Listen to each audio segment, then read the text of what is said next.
Hello and welcome to the Human Echoes rundown for M. Night Shyamalan's Split. Now, before we can go any farther into the review or address any details of the movie at all, we have to talk about the fact that M. Night Shyamalan has essentially become synonymous with the twist ending. All the way back with The Sixth Sense, he kicked it off.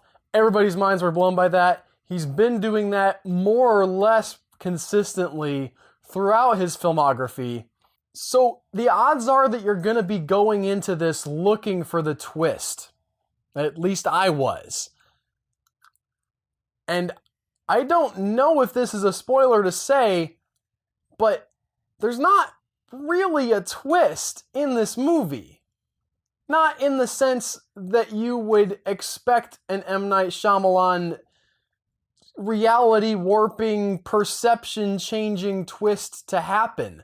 There are things that become revealed, there are plot points that are uncovered and things that become clearer than they are to start with. But the movie is essentially going in the direction that you're expecting it to go, which would be fine if it ended up somewhere a little bit more substantial. To get into the meat of this review, the basic story is, as you've probably seen in the trailer, James McAvoy plays a man with DID, which is dissociative identity disorder. For those of us laymen, that's multiple personalities. They don't hide that in the trailers. They don't hide that in the movie. That's very early established. That's what we're dealing with. And the execution of that element of the story is maybe the best thing about the movie. And I'm not, in a movie that has many, many good things about it, James McAvoy, 100% commits, and not just commits, but he absolutely knocks it out of the park with portraying these multiple personalities, one of whom's a woman, one of whom's a child. The nuance that he brings to that performance is just incredible. He is not holding anything back, and his talent is absolutely the best thing about the movie. The other main character of the story is Anya Taylor-Joy's character, Casey, who's abducted with two other girls at the opening of the movie, and really it's about them trying to figure out a way to get out of this prison that they've been put in by this crazy guy with multiple personalities. And the interesting angle to the movie is that the way they have to do this is by playing these personalities off of each other, by using the ones that might be more sympathetic against some of the others, because the premise of the film is that this multiple personality disorder manifests in completely and fully different consciousnesses. So that if you are talking to the child, he has all of the aspects of the child. He does not have the knowledge that the others have. He does not have the cunning that the others have. And so he can be fooled in a way. And it really helps that not only does James McAvoy commit to his role in the movie, but the movie itself commits to this premise in a really solid and interesting way. It's a dumb premise. It's a real dumb premise. But M. Night Shyamalan takes it seriously, and because he takes it so seriously, it works pretty well. It gets more and more outlandish, and you're worried that you're going to get in a Lucy situation, right? Where the premise of Lucy is she's getting more powerful, she eventually becomes like a godlike thing, and you stop being able to believe that, I don't think a person's mind could do that. That seems pretty unreasonable, that you could just you could basically become a Jedi. Probably not for real. But in Split, they step you up into the outlandish elements of DID that this movie is portraying slowly enough and with enough investment that you kind of buy it. You don't 100% buy it. You still understand that it's kind of a schlocky idea. But M. Night Shyamalan commits to this so fully that you don't question it as much as you would think you would. And that's the strength of the movie. The weakness is in when you try to figure out what the movie's trying to say. Because it comes so close to having a message about being a victim and what it means to be abused and what comes out of that, and yet it never quite actually says anything.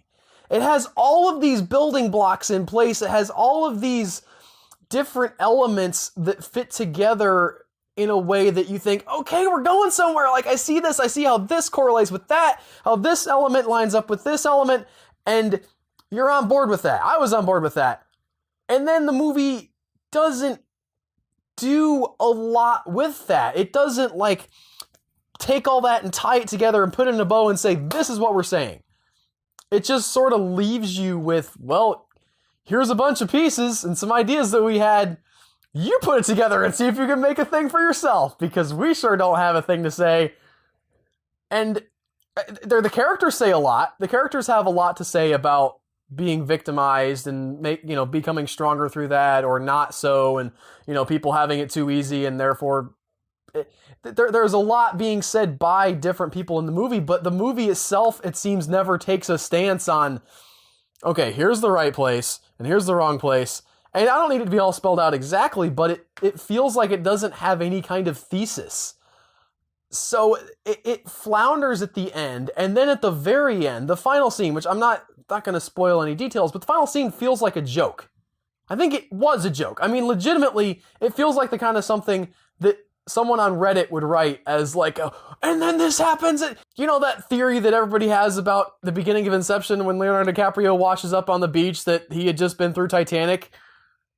It's as if Christopher Nolan, like, cut to the Titanic, like, footage from the Titanic movie in his movie at the very end and said, hey guys, look, no, that actually took place in his dream. It's as if that happened, and it would almost be less egregious if they did it as an end credits, like an after the credits thing. But they don't. They put it at the end of the movie. It caps off this movie that really doesn't have a strong conclusion that it comes to, and then tells this joke.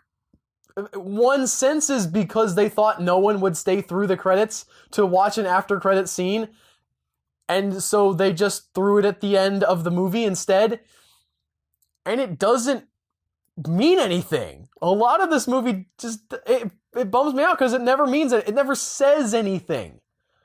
And M. Night Shyamalan is doing great work otherwise here. I mean, he comes back with a vengeance last year or the year before. I don't think it was last year with The Visit. He's doing these great low budget, sort of high concept-y things with Blumhouse.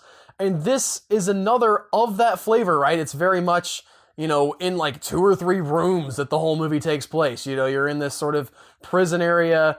There's a psychologist lady who has an office, and you see the interior of that. And that's basically it as far as locales. And again, similar to The Visit, where you just mostly had the kids at their grandparents' house. That's 90% of your shooting. So you get a soundstage or, some actual house somewhere and film there.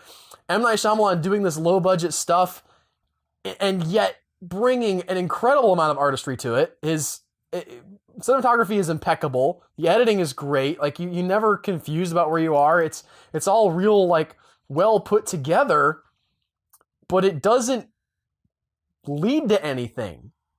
And that's disappointing. That's real disappointing because it could. It's so close to leading to something that you can taste it. You can taste, like, you can smell it in the air of the movie theater. If there's, like, a solid conclusion to this, like, within 2 or 3 more scenes, where is that at? Where is that at, movie? And it just doesn't, like, it's like smelling somebody cooking and you're so hungry, and, like, it's like you can taste the fajitas in your mouth. Oh, and they're like the sizzling, you can hear the sizzling off in the kitchen, and then you go out into the kitchen and it's just microwave popcorn somehow. Microwave popcorn's okay. Get that Cousin Willie's microwave popcorn from your local Pick and Save or whatever your local pick 'em up 10% ad grocery store is, but it's not that sizzling fajita you were smelling.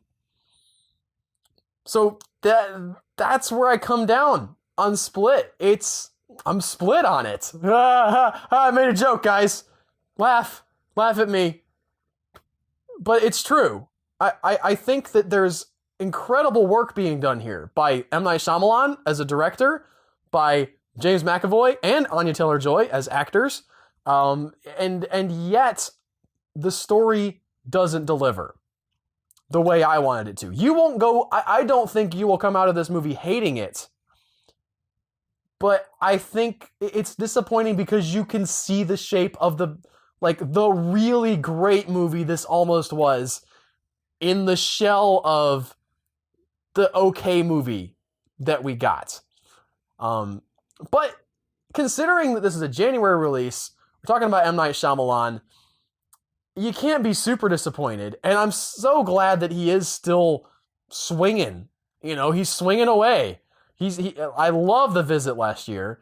I enjoyed this a lot, and it's cool to see this guy coming back. It's cool to see this guy finding his footing and you know, really saying, okay, I'm gonna work within this lower budget framework. I'm gonna make these smaller films that I can still put my imprints on. And him and Blumhouse are a match made in heaven. I hope that this is like a yearly thing. It may not be like this. I didn't love it, but this is an event. If Blumhouse and M. Night Shyamalan put out a movie every year for the next 5 years, I'm in line for that movie. Anyway, guys, those are my thoughts on Split. Thanks so much for watching. If you haven't done so already, hit that like and subscribe button. We'll be doing these rundowns every week. We won't be able to hit every movie each week, but there will be a movie that I'm interested in each week that we'll be covering. 99% of the time, it'll be new releases. So stay tuned for those. I'm Albert Berg for the Human Echoes Rundown, and I'll see you guys next week.